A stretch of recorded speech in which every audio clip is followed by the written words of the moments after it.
السلام علیکم پیارے بچوں، کیسے ہو آپ لوگ؟ امید کرتی ہوں آپ سب خیریت سے ہوں گے۔ آج میں آپ کے لیے بڑی مزے کی کہانی لے کے آئی ہوں اور اس کہانی کا عنوان ہے جادو کا پر۔ آئیے ہم دیکھتے ہیں اور پڑھتے ہیں کہ اس جادو کے پر سے اس کہانی کا کیا تعلق ہے۔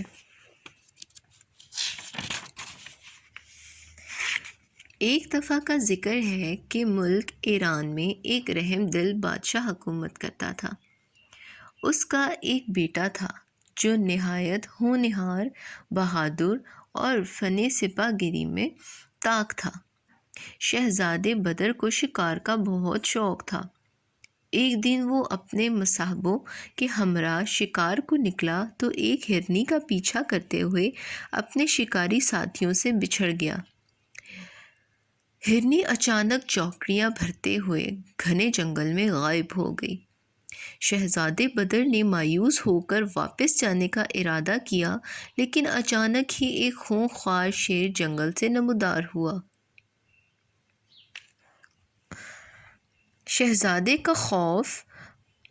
شہزادے کا گھوڑا خوف سے بدک گیا۔ شہزادے نے اپنی تلوار سونت لی اور ہر چند گھوڑے کو قابو کرنے کی کوشش کرنے لگا۔ اتنے میں شیر نے غراتے ہوئے شہزادے پر ایک جسد کی اور شہزادہ گھوڑے سے نیچے آ گرا۔ شیر اور شہزادے میں مدبھیڑ شروع ہو گئی۔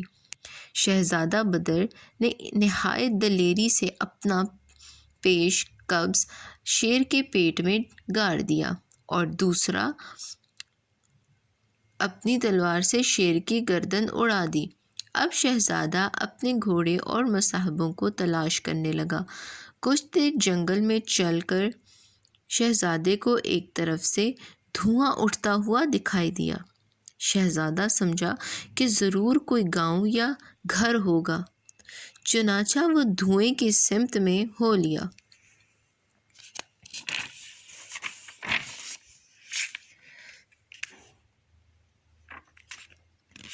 یہ ہے وہ ہرنی اور یہ شہزادہ۔ جب وہ دھوئیں کے نزدیک پہنچا تو دیکھا کہ جھونپڑی میں سے دھواں نکل رہا ہے۔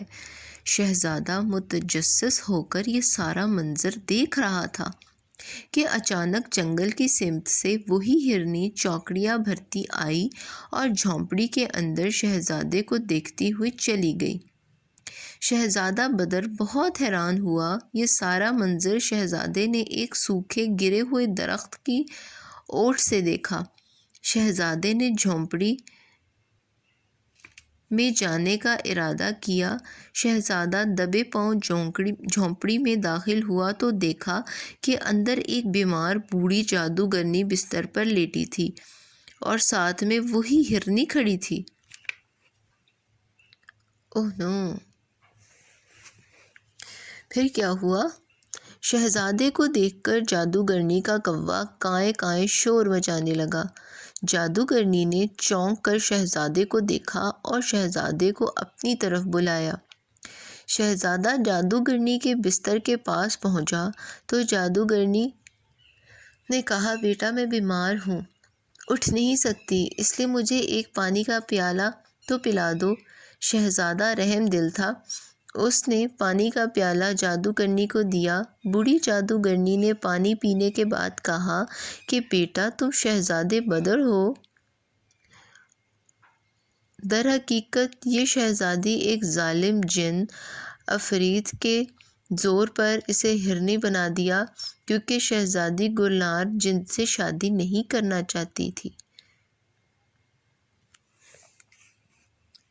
وہ رو رہی ہے اور یہ اس کو بارے میں بتا رہی ہے۔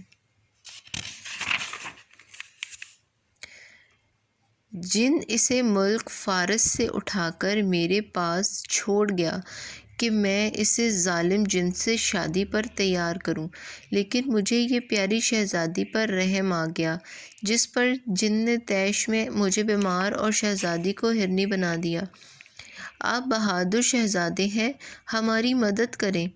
شہزادہ بدر نے مدد کا یقین دلایا اور پوچھا کہ میں کیسے اور کس طرح مدد کر سکتا ہوں۔ بوڑھی جادوگرنی نے کہا، شہزادے تم میرا جادو کا جھاڑو استعمال کر کے ایک اور چڑیل کے پاس پہنچو، وہاں شیشے کے برتن میں جادو کا پر رکھا ہے۔ اگر کسی طرح تم یہ پر حاصل کر لو تو اس میں ایک ہیرا جڑا ہوا ہے جو طلسماتی دنیا سے تعلق رکھتا ہے۔ جب تم اس ہیرے کے پار دیکھو گے تو تمہیں جن کے محل کا نقشہ اور راستہ مل جائے گا۔ شہزادے نے جادو کے جھاڑو پر بیٹھ کر جادوگرنی کے بتائے ہوئے الفاظ دہرائے۔ جھاڑو ہوا میں اڑنا شروع ہو گیا۔ ہو، یہ تو بڑے مزے کی بات ہے۔ شہزادہ زندگی میں پہلی بار کسی جادوگرنی کے جھاڑو پر اڑنے لگا۔ اسے بہت مزہ آیا۔ شہزادہ پرندوں سے بھی اونچا اڑ رہا تھا۔ اب جھاڑو ایک ویران محل میں جا اترا۔ شہزادے نے جادو کا پر تلاش کرنا شروع کر دیا۔ اچانک ہی شہزادے پر کچھ انسانی ڈھانچوں نے حملہ کر دیا۔ شہزادے نے ایک تلوار ان سے کھینچ لی اور 2 تلواروں سے ڈھانچوں کا مقابلہ کرنا شروع کر دیا۔ اتنے میں جادو کے پر کی حفاظت کرنے والی چڑیل بھی آ گئی اور اپنے ہاتھوں کی ہتھیلیوں سے بجلیاں نکال کر شہزادے پر گرانے لگی۔ شہزادے نے خوب ڈٹ کر مقابلہ کیا اور سب ڈھانچوں کو مار کر توڑ پھوڑ ڈالا اور آخر میں جادوگرنی چڑیل کا سر قلم کر دیا۔ اب شہزادے نے دیکھا کہ جادو کا پر ایک محفوظ جگہ شیشے کے برتن میں بند تھا۔ شہزادے نے برتن کا ڈھکنا کھول کر جادو کا پر نکال لیا اور اس میں لگے ہوئے ہیرے میں جھانکا۔ فوراً ہی دھنک کے رنگ پھیل گئے اور دل فریب موسیقی سنائی دینے لگی اور دور پار ایک خوبصورت محل دکھائی دینے لگا۔ شہزادہ فوراً اڑنے والے جھاڑو پر سوار ہو گیا اور محل کی راہ لی۔ تھوڑی ہی دیر میں شہزادہ محل کے باغیچے میں جا اترا۔ بوڑھی جادوگرنی نے شہزادے کو بتایا تھا کہ جن عفریت کی جان ایک طوطے میں ہے جو طلسماتی محل میں رکھا ہوا ہے۔ عفریت اسی وقت مر سکتا ہے جب کوئی طوطے کو مار دے۔ شہزادہ محل میں طوطے کو تلاش کرنے لگا۔ یہاں اسے مل گیا ہے طوطا، اس کو پکڑنے کی کوشش کر رہا ہے۔ اچانک جب شہزادے نے آخری کمرے کا دروازہ کھولا تو وہاں ایک طوطا سیب کھاتا نظر آیا۔ طوطا بولا، ٹائیں ٹائیں شہزادے میں تیرے ہاتھ نہیں آؤں گا۔ ہا ہا ٹائیں ٹائیں، میں اب ہوا میں اڑوں گا اور اتنے میں چن آ جائے گا۔ تم زمین پر دوڑو گے اور میں اتنا بلند اڑ جاؤں گا، ٹائیں ٹائیں۔ یہ کہہ کر طوطا کھڑکی سے باہر اڑتا چلا گیا۔ شہزادہ بوکھلا گیا کہ اب کیسے طوطے کو پکڑوں گا کہ اچانک جادو کا جھاڑو خود بخود ہلنے لگا۔ شہزادے کو فوراً خیال آیا اور شہزادے نے جھاڑو پر سوار ہو کر ٹائیں ٹائیں کر کے منہ چڑھانے والے طوطے کا پیچھا کیا۔ شہزادہ آنن فانن طوطے کے نزدیک پہنچ گیا۔ جن کا برایا ہوا ہے، طوطا اس کے ہاتھ میں ہے۔ طوطے کے تو ہوش اڑ گئے۔ طوطا درختوں میں نیچی پرواز کرتے ہوئے رفو چکر ہونے کی کوشش کرنے لگا۔ اب طوطا تھک چکا تھا کہ اچانک جھکڑ شروع ہو گیا۔ طوطا بولا۔ شہزادے نے ذرا جھاڑو سے تھوڑا آگے ہاتھ بڑھا کر طوطے کو اپنی مٹھی میں پکڑ لیا۔ جوں ہی شہزادہ زمین پر اترا، جن سامنے پہنچ گیا۔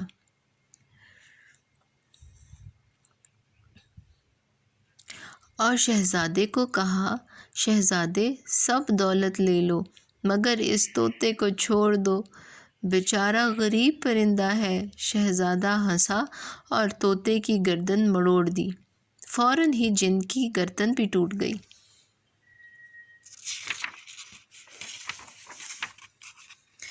جن عفریت کے مرتے ہی شہزادی ہرنی کے جوم سے نکل کر انسانی روپ میں آ گئی۔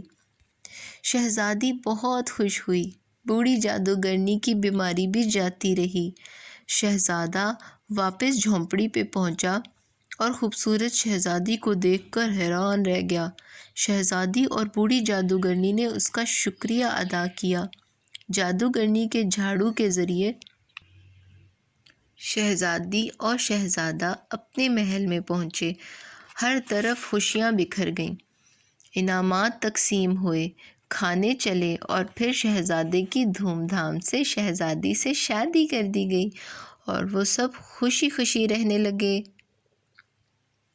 تھی نا مزے کی کہانی؟